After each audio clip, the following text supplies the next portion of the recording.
Dan hari ini saya datang balik selepas 2 bulan. Assalamualaikum warahmatullahi wabarakatuh. Pada semua para pekebun, hari ini saya berada dekat The Kebun lagi sekali. Selepas 2 bulan, kali terakhir saya ada dekat The Kebun ni masa bulan 1 yang lepas, untuk kita tengok result dekat pokok belakang saya ni.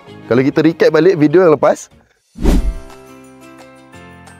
saya berada di The Kebun, di bawah baja Black Wizard Yellow. Untuk keluar bunga, akan push dengan baja Black Wizard Yellow dengan formulasi 12-12-17. Berusia 4 tahun, ketinggi kurang 12 kaki dan dahan tak kepada 4 meter.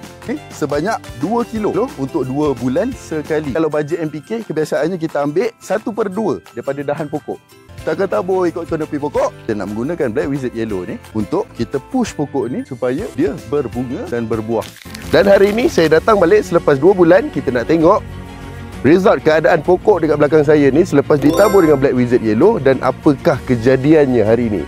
Jadi macam mana korang boleh lihat dekat depan saya sekarang ni, hasil daripada kita tabur dengan Black Wizard Yellow yang lepas. Inilah hasilnya. Dia dah keluar putih-putih bunga untuk berbuah. Sebab Black Wizard Yellow ni dirumus khas untuk menggalak pemutikan bunga dan pelekatan buah, dengan kandungan kalium yang tinggi sebanyak 17% dan juga dilengkapi dengan magnesium, sulfur dan juga pelbagai unsur surit.